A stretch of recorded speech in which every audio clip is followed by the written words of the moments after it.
Hi, what is up guys? It's me Shan Iqbal, advisor here. In this video, I will show you how you can change the project settings in the Wondershare Filmora. इस video में मैं आपको बताऊंगा कि Wondershare में Filmora की जो project setting होती है उसको कैसे change कर सकते हैं. Sometimes you cannot see your video, maybe it's behind, like you want to add a blur option and then you will not see something like that. So आपने इसको सबसे पहले यहाँ पे drop करना है, ठीक है, drag and drop कर देना है. Now you have to select this one, anything you like to select. Click on this one, ठीक है, यहाँ पे कर दो. Then click on this.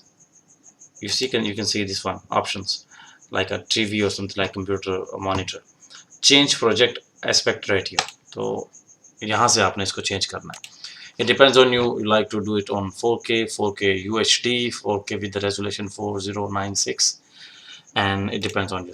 And then you can also add custom and select the frame rate. I will select 30 FPS, Full HD, and click OK. But don't forget to select this one: widescreen, Instagram, portrait, standard, cinema, whatever you like it. But the most scenario we like to keep it on 16 by like widescreen. So click OK, and that's it. Now you can see it's according to the project aspect ratio. Anyway, that's it. Thanks for watching. Don't forget to subscribe and like.